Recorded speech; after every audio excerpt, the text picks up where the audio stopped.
stop doing like that. Needs to be solid more? Yeah, for sure. Hi guys, welcome to the Lighthouse Project. Just want to go over tonight's sponsors, Mario Sapoznik in the merit of the Refuah Shlema of Menachem of Sarabatia. Isachar Zipulun sponsorship of DJ Acquisitions for the Refuah Shlema of Menachem Sarabatia and the Port Pega Bat Rizal. Gedale's class is sponsored by Anonymous for the Refuah Shlema of Chaim Amar ben Yamna and Mordechai Tzvi ben Miriam should have a complete Refuah Shlema. And Valerie Finchiltov to thank Hashem for everything and for giving me the opportunity to always give. And Anonymous in the merit of Elazar Mikhail ben Chaya, Gedale Lechadrich ve Lechazak. Thank you very much, everybody. Right. Thank you, Appreciate Michael. it. And also in the merit of the success of Elisheva Bat Nava. Guys, thank you for coming. We're going to talk about a great subject today. No, not so great, but something that we have to talk about. We have to talk about trauma. Trauma, getting over trauma, dealing with pain. Rabbi Nachman, the name Rabbi Nachman was a key. Many of his Torahs focus on consoling people. His books are not like how do you make $1 million. It's how do you deal with suffering, because he knew what the generation was going to deal with. So Rabbi Nachman really specialized in helping us how to deal with pain and give pain meaning. So once a person understands, has the dot to understand it, he can actually move on and he can actually have an unbelievable life. You have no idea how many people I meet every single day stuck in limited beliefs. You have no idea how many people I see in drug rehab coming in and with tremendous trauma, with tremendous addictions, just because they don't understand the system. If they understood the system, they would never be like that. I'm telling you right now, I'm going to explain to you how the system works. If you understand how the system works, you're going to be able to recycle your pain. That's what you need to do. Recycle your pain. If you recycle your pain, you know what happens? You get a reward for it. Otherwise, what happens? You cry in pain and you get no reward. So our job today is to tell you guys how to recycle your pain. We can't get stuck in time machines. A lot of people are stuck in time machines. And you guys want to just close the door? If you can, please. A lot of people are stuck in time machines. And all for limited beliefs. What happens is the way our brain works. If our brain is constantly dealing with trauma 24 hours a day, it's impossible for it to develop anything new. Let's understand that. If you can't fight two things at the same time. You can't deal with trauma and deal with building a business at the same time. You can't deal with trauma and deal with a relationship at the same time. It's very difficult. One's going to give. It's almost impossible. Why? Because our brain records what's wrong, usually. It usually records traumatic experiences to protect you again from them. It doesn't record every time you got somebody told you how great you were. It records negative things much more with a lot more intensity. Why? So it doesn't happen to you again. So God created our brain to protect you from harm. It didn't create your brain to make you happy. So unfortunately, this is something that we have to really work at. So tonight you're going to get an unbelievable class on how the system works. I'm going to give you practical tools. I see it in rehab. I see it with people. We have 3,000 people on the WhatsApp list, and I see patterns. I see the same patterns that one incident in their life is stopping them in their whole life. It's basically it's like having a Ferrari with the brakes on your whole life. Imagine living your whole life with the brakes on. Look at the potential you could live on. I personally went through a tremendous amount of trauma. And I applied this advice. I didn't even know I was applying this advice. I ended up realizing once I read it that this is the key to everything. So we know who was the first person to experience trauma. Who was the first person addicted? Was Noach. Noach was the first case of a person who experiences post-traumatic stress disorder. What happened, Noach? He got out of the ark. He sees the whole world being destroyed. What did he do? He tried to take a pill. He tried to get drunk. The Satan told him, listen, just take one more drink. But what happened with Noah? What happened? He got drunk. So we know there's a correlation between trauma and addictions. I can almost guarantee you 90% of the trauma that people go through ends up becoming an addiction.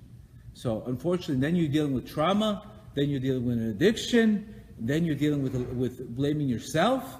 How do you get out of that? And that's why you see people taking their lives. So I had to do this class, and I had to spend a lot of time on this class because it's very, very important. Because once you see how the system works, you'll have a different way of looking at it, and I'm going to give you definitely a way to cope with it. And I'll let you be able to turn your post-traumatic stress into post-traumatic growth. We want to turn post-traumatic stress into post-traumatic growth. Okay, let's start. Okay, so we know Noach was the first case of a person having trauma and turning to an addiction. This is not, a lot of people judge people in recovery or judge people in addictions. People have trauma in their life and they don't know where to turn. So they'd rather be out of their head than in their head.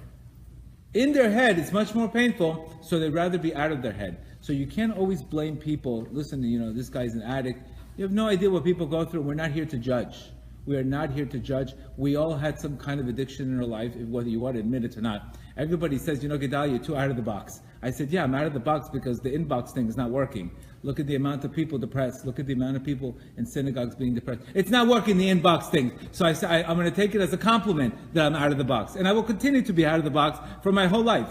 Because what do? They look at a box, they stare at a box, they watch a box, and that's their whole life. They're in a box. I said, no. I'm completely out of the box, and I will never be in a box. Poo. So that's something we have to look at. So it all started basically, the addiction between trauma and addiction is very common.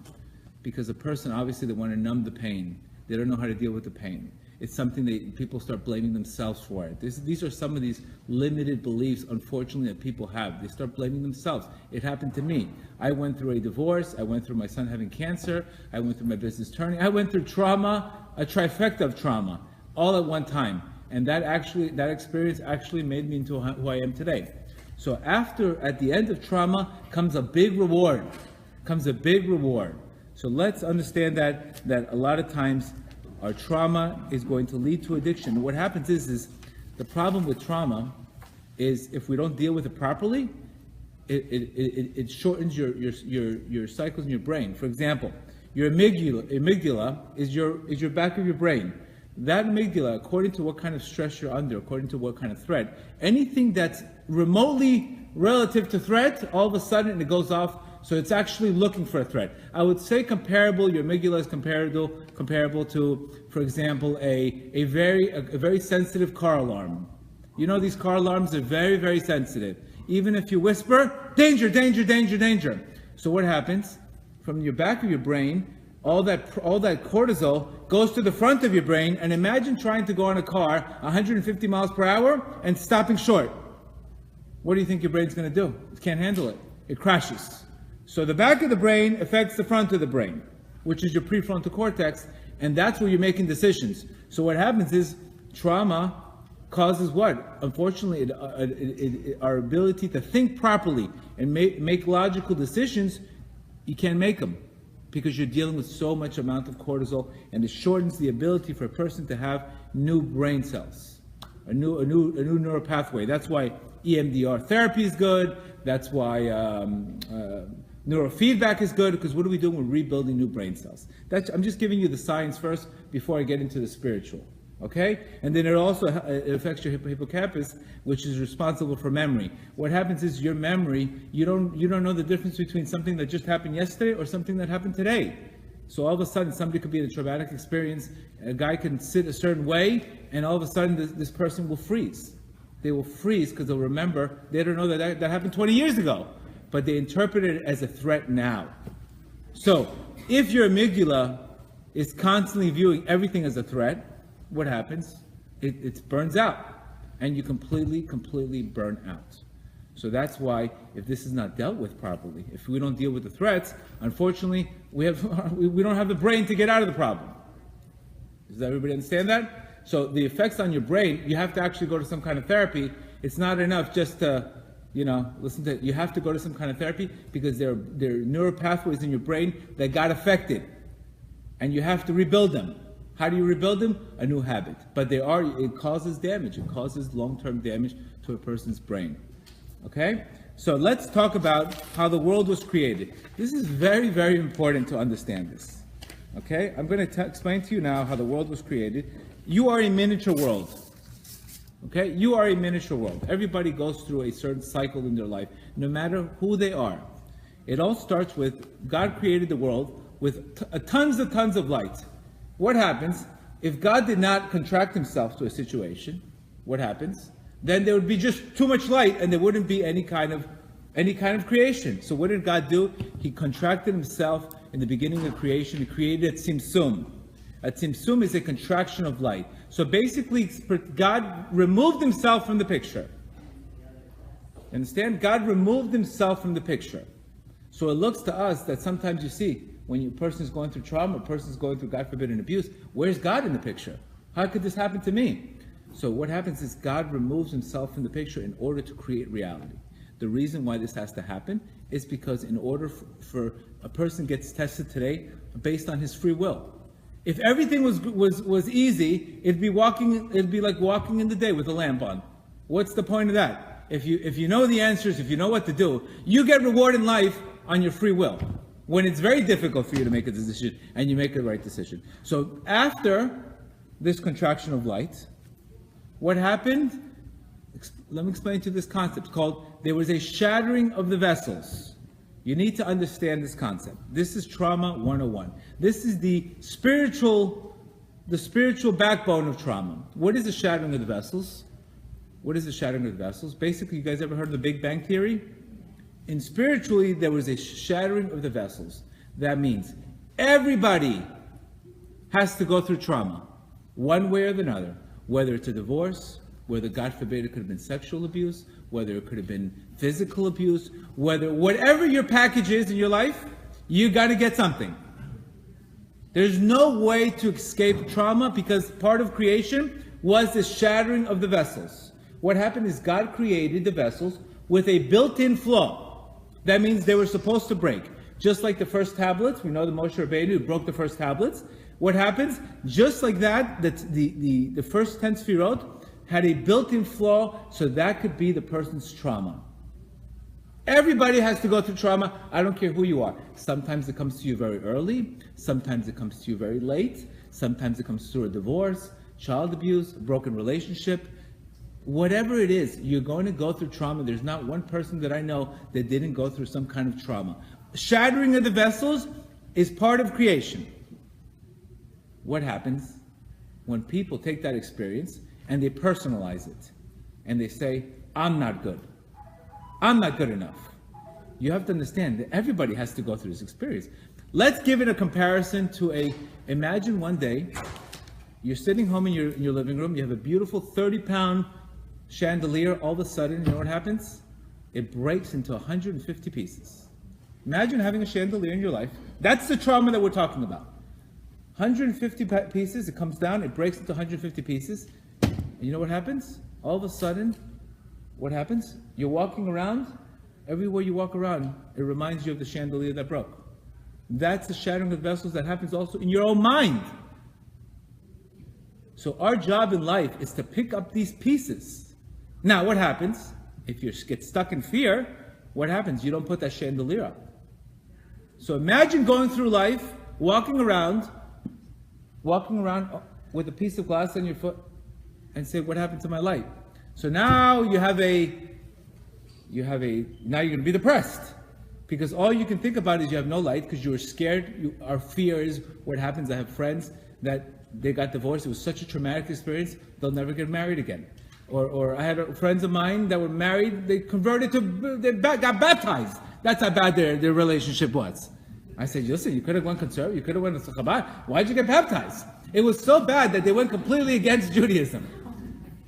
And it was so bad, they got baptized.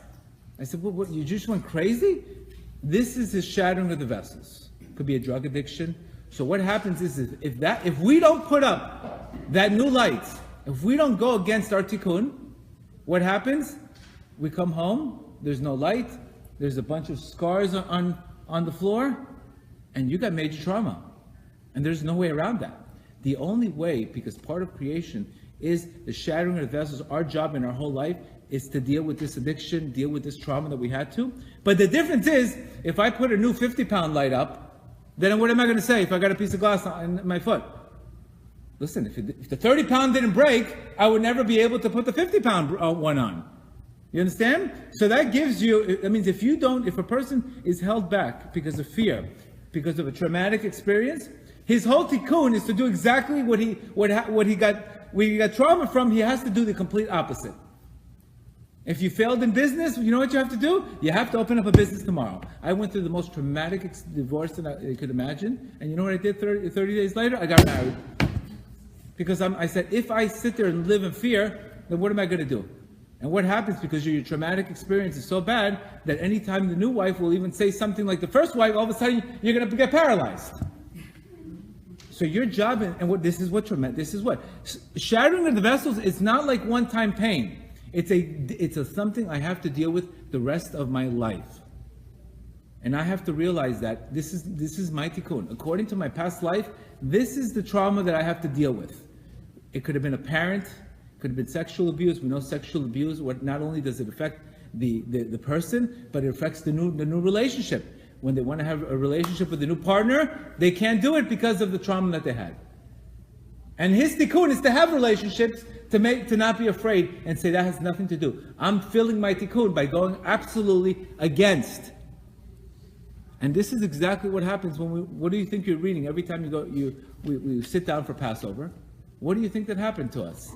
What was the traumatic experience? The first one is the removal of God's light. It's the desperation the Jews had. Where's God? How could he put us in slavery? So the first thing you're going to say when a person is going through traumatic experience, trauma, he's going to say, where's God in the picture? Where's God? How could this happen to me? How is this possible? So what happens, most people, they numb the pain. They want to be out of their minds. They take pills, they take drugs, and they're doing it for a good intention to be out of their mind. They're not doing it because it happened. But they have to realize this happens to everybody. It's almost like telling you, by the way, when you're born, you're going to get a bar mitzvah, you're going to get a bris, and you're going to get trauma. That's your package.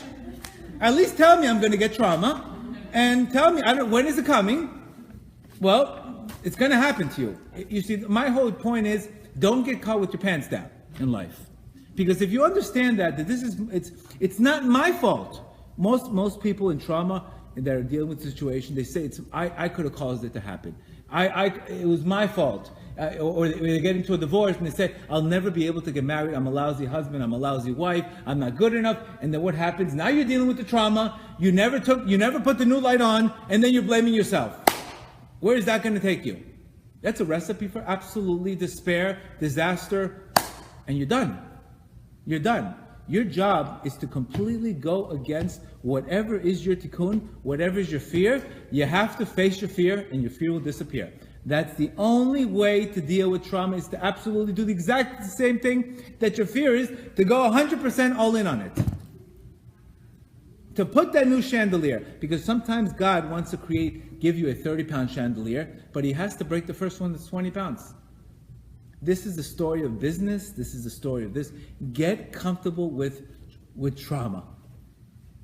It's part of life. It happens to everybody. Don't let it ruin the rest of your life and not let you go on, which is happening to a lot of people. I'm giving you guys the spiritual effect. We could talk to therapists all day long. Yes, we're gonna tell you how to deal with it. But if I'm already telling you, don't try to forget it. Don't try to numb it. Don't try to repress the trauma. Just understand that every time I get a piece of glass in my foot, I'm going to say, look, I have a beautiful new chandelier. And then I have a power to choose what I want to focus on. I could choose a 50-pound chandelier. And then I can say, okay, my scars are my medals. That means you should look at your scars in your life. This is my medal. This is what my ex-wife did to me, Baruch Hashem. This is what this one did to me. Your scars, you should walk around with your scars as medals, not as weaknesses, not as bandages. It should be your medals. It says, look, without this trauma, I wouldn't be here today from this situation. Basically, you have to go from a victim says, why is this happening to me? What does the hero say? What's next? What do I do next? What do I do to go against? If you have no idea how many guys that are single, they don't want to commit to the new girl, just because of fear. Nothing else but fear, because they think that the same thing's going to happen in the same relation. It's a different world. The trauma already happened. Now what do you have to do? You have to make a tikkun. So in the Jews in Egypt, what did the Jews in Egypt go through? First, what happens? They saw the abandonment of God. That's the first thing a person that goes through a traumatic experience, he feels God abandoned him. Where's God? That's the tzimtzum. That's where God has to contract the light. The second thing, what happens, is the shvirat hakelim, the actual trauma. What's the trauma here? The trauma there was the actual slavery. That's what we remind. Why would you sit in your Pesach table and talk about the trauma that you went through? Because this is life. Your job is to elevate the trauma, elevate the sparks from the trauma, and don't blame yourself. Stop blaming yourself. When you blame yourself, you want to numb the pain, you don't go forward, and what happens? Your whole life's on hold for no reason. If you understood the Torah about God's telling you this is part of creation, there's no problem. And you get big rewards when a person is able to go against his fears. That's the number one reward you get from heaven. I'm going to give you specifically how to do it. So, after the Shvirat HaKelim, what happens? The Tikkun. The Jews getting out of Mitzrayim. This cycle, it happens to everybody. You just have to pick who knows what trauma you're going to get. Who knows what you're going to get? Everybody's got something, midlife crisis. That's that guy's trauma. You almost want to get it over with.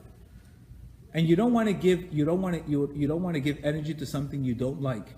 But if a person's all day long thinking about this traumatic experience and not putting on a new light and not putting on the chandelier, then he's going to have a lot. How do I get him out of it? How do you get a guy out of it? He's got nothing to be happy about. All he can think about is trauma all his life. And the whole time he's blaming himself for no reason. It's almost like a new business. You open up a new business, imagine you're $150,000 in debt, but your new business is making $250 a month. So you're like, okay, I'll pay the $150,000 in debt. Look what I'm making in my new business. But if you're in a new business that's losing money and you have $150,000 debt, crash. The whole thing crashes. So if we understand the Shvirat HaKelim, it'll give you tranquility, and it'll give you the ability to deal with life and understand that those pieces of glass, you can buy a mansion, you can buy a palace on the ocean, you're going to step on them. And they're going to remind you of the past. They're going to remind you of something that broke in your life one time. And you know what you're going to have to do? You're going to have to direct your focus on the new beautiful chandelier that created, because you took action. We could talk about motivation all day long, but until we sit there and face our fears, you have nothing. You're just dealing in the past.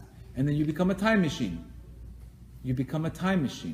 We know Rabbi Nachman says the major cause of depression, sickness, is depression today. So this is something that's very serious. It's not a joke, because I see there people's lives were on hold. Here, pause. Put the pause button. Nothing's happening until that guy faces the trauma.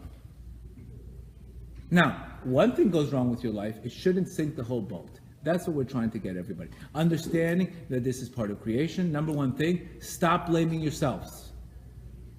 It was built in with the flaw. That means God created trauma with already a built-in flaw. It had to break. No matter who you are, it had to break. Don't blame yourselves. That's where the problems are happening today. People are blaming themselves, and they're not looking at their good points. And that causes them not only what? Then you don't have confidence. You have no light, you're stepping on glass, and you have no confidence. How are you going to go? Why would you want to live life? And then you say, God, this religion's not for me. I'm out of here. I can't. A God to do this to me? That's why on Tisha B'Av, Mashiach comes. You know when Mashiach comes? On the eve of Tisha B'Av. On the eve of Tisha B'Av. That means the worst day of the world that's coming, the worst day possible, that's the beginning of your salvation. Your salvation can happen the minute you say, you know what? I didn't realize that the whole problem was Shvirat HaKelim. I blame myself for absolutely no reason. That's the therapy you have to do. So first you have to repair your brain, because your brain took a lot of hits. So we have to do meditation, CBT therapy, EMDR. But then you have to go and say, if you don't have the new thing that you went for, the new chandelier you put up, that new business you did, that new marriage you did, then that limitation defines you, and you become that person. That's the guy who had this happen to him. Poor thing. And what happens to that person? That person, now it's a good excuse to stay in that problem, because now he doesn't have to work. See, it's very easy to stay in that problem, because now all of a sudden I'm in that problem. I really don't have to do anything new. I could stay here, everybody's going to come home, and they're going to ask me, what happened to your light? Let me tell you the story. What happened to me. So why didn't you put the new one on? Amazon Prime is coming next door. They'll put a new one up for you in 24 hours. Just make a decision. No, I like this. I like the darkness. So that's what happens. What do? Our negative thoughts clog our heart, and they stop our creation. That means your whole creation stops. Zero. No creation until you sit there and say, I don't care. It happened to me. It happens to everybody. It's not my fault. I'm moving on. Then you go from post-traumatic stress to post-traumatic growth. Otherwise, you stay in post-traumatic stress your whole life. I see people all day long. So when we give meaning to something, that's what Rabbi Nachman is going to tell us. That suffering disappears when you find meaning. How do you find meaning? Let's talk about how do you find meaning. So now we understand where's the chandelier that you had in your life, and what did you do with it? Did you put a new one on? If you didn't, go to the light store tomorrow. Otherwise, you're going to be in darkness. There's no happy endings here. I've yet to see a happy ending of a person all of a sudden change his life just sitting there doing nothing and thinking about all his trauma. I have yet to see it. Show me the one guy. I've yet to see it. Yet to see that person. Only the person that was able to recycle his pain, and from that pain, he found meaning. I met a lady the other day. She had a cancer. From her cancer came a wig business. We know Tony Robbins, big Tony Robbins fans. Tony Robbins had 4 fathers, alcoholics. His mother beat the crap out of him. And from there he realized, you know what? I have to stop suffering for the whole world. And if it wasn't for that, he tells it all the time. If it wasn't for that incident, he would never be who he is today. That was his trauma. Les Brown, he got a motivational speaker. He was born in an abandoned building called mentally retarded.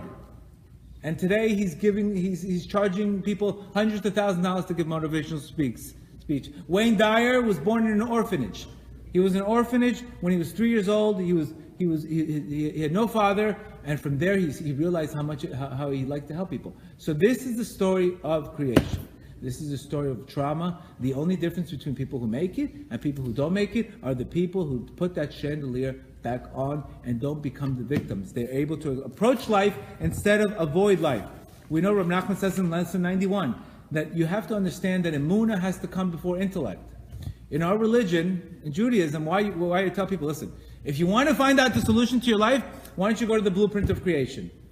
Go to the blueprint. Find out what the Torah is telling you. I know you went to everybody else, but what does the Torah tell you? The Torah tells you there's going to be chaos before light. So now you understand there's going to be tohu vahu. God created this trauma, and then you're going to have light. That means you have to have emunah before intellect. What happens if you don't have emunah? Then you just worry. Then you rely on your own intellect, and your intellect's going to say, "What? This doesn't make sense to me. Where is God here?" And what do? That whole opportunity is waiting for you. Your whole life is waiting for you. But what happens? You didn't approach the emunah first. That's why when we say Shema, we close our eyes first, and then we say Shema. You understand? Emunah before intellect. Don't try to figure things out, because the whole purpose of this creation is to have emunah. This is the biggest battle today is emunah. Is old-fashioned belief. It sounds so simple. People have bumper cars. I love emunah. I love emunah. Emunah, garden of emunah. Okay, you have so much emunah. How long do you spend time praying? 5 minutes? 3 minutes? You don't have emunah. If you have emunah, you open up your mouth. If you don't have emunah, you can't say you have emunah, because emunah means opening up your mouth and believing that whatever I say can change the world. If you don't have emunah, then don't tell me you have emunah and you're not opening up your mouth. You can't meditate on nothingness and say I have emunah, or I'm a vegan and I'm so spiritual. That's a bunch of, we all know that's a bunch of BS. That's not spiritual. Spiritual means getting the skeletons in your closet out. Working on the skeletons in your closet, working on the traumatic experiences in your life, and figuring out where is my trauma? How do I elevate this trauma? How do I elevate? Because God gave me that trauma because that was part of my tikkun in this world, and my whole life I might have to fight that. My whole life I might have to fight an addiction. You ever realize some of these addictions never go away? They don't go away. You can't put them in an escrow account. The whole life he's got to go to 12-step meetings, because that's the way he does it. And hopefully, through that trauma, you know what he does? He elevates people usually. When a person goes through traumatic experiences the right way, You know, not only does he deal with the trauma, but he's able to elevate other people. And he went through that experience so he can tell other people exactly what to do. Oprah Winfrey, she was raped. Oprah Winfrey was raped. Look what she's doing. I mean, every story. There's no stories that I've heard without a trauma. The only difference between Oprah Winfrey becoming who she is her being able to be resilient and saying nobody's going to affect the way I live. And she became. That was her tikkun. If she didn't do it, she would have been there would be no soul oxygen or whatever the name of her show is. That's it. You have freedom of choice. That's where the ball's in your court. That means the trauma is happening to you. The difference is why God created it is because if it wasn't, it would be too easy for everybody. What's the purpose? That's what the Arizal says here. He says, in order for a man to reach his potential, God had to conceal his light and thereby allow the possibility of evil. So once you have this breaking of the vessels, that's where evil existed in life. That's the beginning of evil. Because you could say, how could God create a guy to molest the children? What kind of crazy, sick thing is this? How could this happen? It's because evil exists. Believe it or not, evil exists. It had to be created as part of creation in order for a person to have free choice. Because otherwise, everybody would win. And then if everybody would win, everybody would walk around with a flashlight in the middle of the day and say, look, there's light. Then what's the purpose? Your whole tikkun is emunah. Emunah means, I'm in the dark, I can't see it. That's when you bring your flashlight. So he's saying here, if nothing was good, then it wouldn't be possible. There would be no benefit. The Talmud says it would be like carrying a lamp in broad daylight. No purpose, no free will, absolutely nothing. So that's why evil has to exist. Evil is part of creation. There's nothing to do about it. Your job is to fight it. Fight it and be able to move on. You get the biggest rewards in life when whatever's holding you back, you go against it. If it's a marriage that you don't want to commit to because you're afraid of your new wife, you got to commit it. You got to go in headstrong. Then you will get tremendous amount of blessing. So our limited beliefs, because of trauma, ends up defining people. And people stay in an addiction. People stay, God forbid, in numbness. You can't avoid life. You have to approach life. And you have to say every time you get a piece of glass in your foot, it's okay. That's my tikkun. Here you go. Look at the new one. Look at the new one that I just put. Look at this beautiful chandelier. That's my medals. These are my medals. These are my scars are my medals. That's what you should be saying. That's what every single person in the world who's had success will tell you. People that are spoiled, they get everything, you know, they end up losing everything. You know that. We don't have to. We don't have to. You almost want to get the pain over with quickly in life. You want it to get over with quickly. So you get it over with. So you don't have to deal with it all the time. But once you have a lot of other stuff going on in life, then it's very easy to get over it. So how does Rabbi Nachman tell us to transcend pain? Unbelievable. By the way, he wrote this 250 years ago, Rabbi Nachman. You could see how he was above anything else that we can imagine. There's a concept called bittul. You know what bittul means? Bittul means to nullify yourself. What does bittul mean? Bittul means to make yourself into nothing. What happens is the pain is not really caused by the actual thing that happened. It's our thoughts about the situation. You understand? So he's saying here, why does a person feel pain? Rabbi Nachman says here, people experience pain only because their dat has been taken away from them. I speak to people, obviously we have addicts, they have to go through a detox program. They're screaming in pain, but they don't realize that without the detox program, there's no way you're even going to be able to understand to get recovery. That detox program, that pain, if you close your eyes to the detox program, you realize without the detox, I can't even ever get help. So the detox, that pain is actually good pain, but he doesn't see it. He doesn't want to deal with it, but he doesn't realize if you don't go through that pain, there's no life. My whole life could be held up for 3 days of pain. You understand? So what is he telling us here? What happens is why we go through pain is because our awareness has been taken away from us. We don't know why the pain happened to us. It could have been, for example, it could have been to repentance of our sins. It could have been because we're going on the wrong mission. Sometimes a person's going on the wrong mission in his life. You know what God does to him? He flips his life around. That's what happened to me, by the way. He flips your life around. You think you're going here? No. You're going here. But unfortunately, like I said, first God whispers to you, you're going the wrong way. Then he yells at you, you're going the wrong way. You don't hear it. And then he knocks the door down in your life. And then you ask, how come you knocked the door down? That's what happens, unfortunately. So how should a person deal with pain? If you understand, when a person's under pain today, when you're getting a root canal, you're getting a surgery, what do you normally do? What do you do? What do we normally do when we're in pain? You close your eyes, correct? You don't. When a guy's yanking out your tooth, you're not looking, right? What is he telling us to do for pain? The first thing a person has to do with pain is he has to close his eyes to it. He has to tap into the future. If I just deal with the pain right now, I'm not going to be able to deal with it. It's not possible. It's too overbearing. The first advice Rabbi Nachman is telling us, close your eyes to the pain.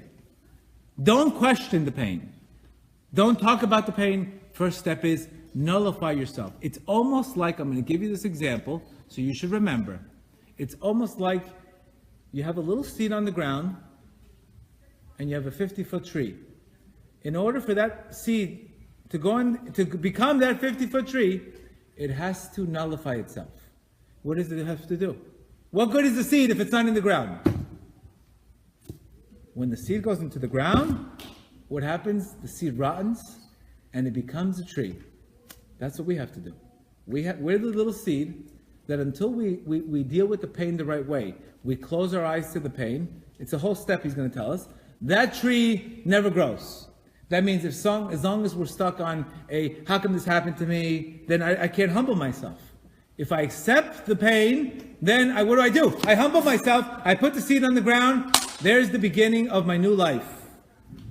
There's the beginning of my new life. Until I do that, until I said, you know what, Hashem, I'm going to rely on emunah before intellect. I'm going to rely on you, and I'm going to put the seed on the ground by not questioning, by closing my eyes and accepting that there's a bigger reason why this is happening. Then you put the seed onto the ground, you grow. Until then, it's like you have beautiful seed. What a beautiful seed. Beautiful, beautiful. Unless it's on the ground, unless you humble yourself and accept it, why this is happening to you, then nothing happens. Potential. You have a seed in potential. Until it goes into the ground, there's no growth. So Rabbi Nachman's telling us here that we're supposed to first close our eyes to the pain. Close your eyes. You need to nullify the pain. You need to make yourself bittul. Basically, you have to make yourself into nothing. Imagine if your wife is screaming at you. What happens? If you listen to it, you're going to get, she's screaming at me. You're going to feel a lot of pain. You have to close your eyes and make yourself into nothing. I don't hear anything. I'm just giving an example of a wife. I'm not talking about my wife. I'm just giving an example of a person. What happens is you're supposed to nullify yourself to that situation. Whatever that situation, I went through some situations, I had to close my eyes. Because if I opened up my eyes, it would be too bearable. So the first step Rabbi Nachman is telling you is don't attack it, don't fight it. Close your eyes to the pain. When you close your eyes, you put yourself into bittul. You nullify, you cancel yourself out. Once you close your eyes, you know what happens? Then you're tapping into the future. We don't know why this is happening to us. There's a much bigger picture, but we don't know right now. So when you close your eyes, you're actually tapping into something much, much bigger. That's why when something is very far away, how do you look at it? You can't see it normally. What do? You squint. How come something why should I be able to look at something so far away and not see it clearly? Why do I have to squint? Why do I have to squint? Because I have to narrow my vision. Because I have to look beyond right here. Because if I look beyond here, I'm not going to like what I look behind here. The pain is coming from our thoughts about the situation. Now I understand. Now I have to first close my eyes. Once I close my eyes, you know what happens to me? I'm going into a bittul. I'm nullifying myself. I'm becoming a seed that's going into the ground. So what happens now? Once you come out of that, guess what's going to happen now? Now you're going to feel the pain even stronger. Because you know what happens? You got a major, major intellect that just came to you because when we suffer, the only time you're going to close your eyes in life is when you suffer. In order to get meaning in life, you have to close your eyes. Correct? In order to get meaning, in order to understand why this happened to you, it's not going to be revealed to you by an email. It's going to reveal to you by meaning. You're going to find the purpose why this happened to you. You can only get that by closing your eyes. So once a person opens his eyes, you know what happens after? Then the pain is going to be more intense. You know why? Because the Yetzer Hara sees, wow, this guy's looking beyond right now. He's looking at something much, much bigger. He's looking at something much, much bigger, so it attacks him. And it's almost like a wrestler. When two wrestlers are fighting each other, when one sees that it's gaining ground on the other, you know what happens? There's extra darkness. So the first step is you're going to have to close your eyes to the situation you're in. The second step is you're going to wake up and you're going to feel double the pain. Double the pain because you thought, wow, I closed my eyes, I thought I'm out of this thing. And then I wake up, I'm like, oh no, I'm not out of this thing at all. It's even worse. The pain is even 100 times worse. So what happens after, according to the struggle that you have, because what happens, you're getting new light from above. According to the struggle that you have, that means I can't have a lot of light without a vessel, correct? What good is a lot of light? I just got 100 pounds of water but no vessel. Through the struggle and fighting that pain, closing your eyes and not allowing that pain to get to you, you build a vessel. Once you build that vessel, guess what's going to give it to you? You're going to get the meaning of why something happened to you. Once you understand, oh my God, I had to go through an addiction program in order for me to open up a drug rehab program. Wow, that whole thing was meant so I can open up a drug rehab program. I had to go through cancer in order to open up a wig business. If it wasn't from the cancer, I would never open up the wig business. You're going to get a gift. What happens after a person suffers and he goes through something, you know what he gets? He gets a gift. He gets a gift. He gets something from the next world already. He gets something above time. Once he gets that gift, you know what happens? He gets meaning. So how does it, Rabbi Nachman says, how do you know that you came out of something the right way? How do you know if you came out of something the right way? If you find meaning. If you find a meaning out of it. Because you're going to get a gift. After pain comes a gift. That's why I tell people, you're crying anyway. You might as well cry to deal with the pain. Crying just for the pain, cry to deal with the pain. That means after that experience that you went through, you're going to get meaning. Rabbi Nachman promises that after that, he's going, like me. If that pain caused me to do what I'm doing today, how the hell would I have been in that business? No other way. If it wasn't from this pain. In a person's life, it could be, wow, I met my wife in rehab. I can't believe if I didn't go to the rehab, I would never met my wife. If I never went through this experience, I would never have a relationship with Hashem. If I never went through this experience, I would have never went through that. That's what we need to look for. In order to permanently get rid of something, to find meaning, and not to get stuck in trauma, you need to find meaning.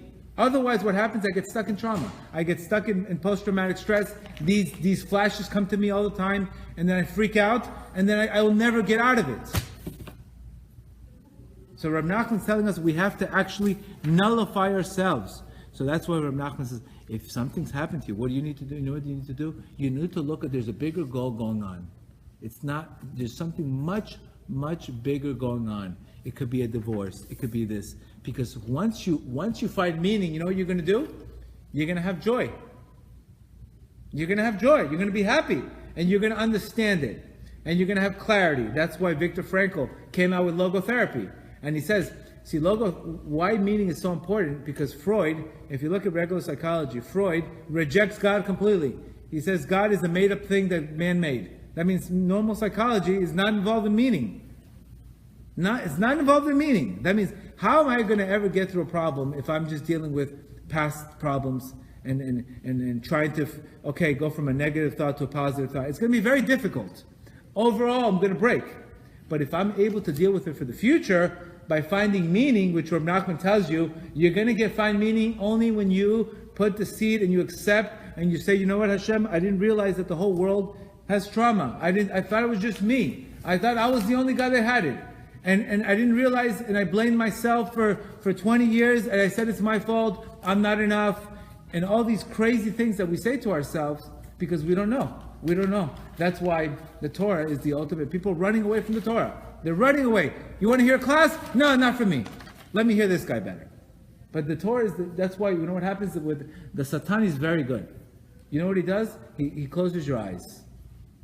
Anything to help you, you know what he does? Closes your eyes to it. Closes your eyes. So you don't see. So you don't think, how could the Torah heal me? The Torah is outdated.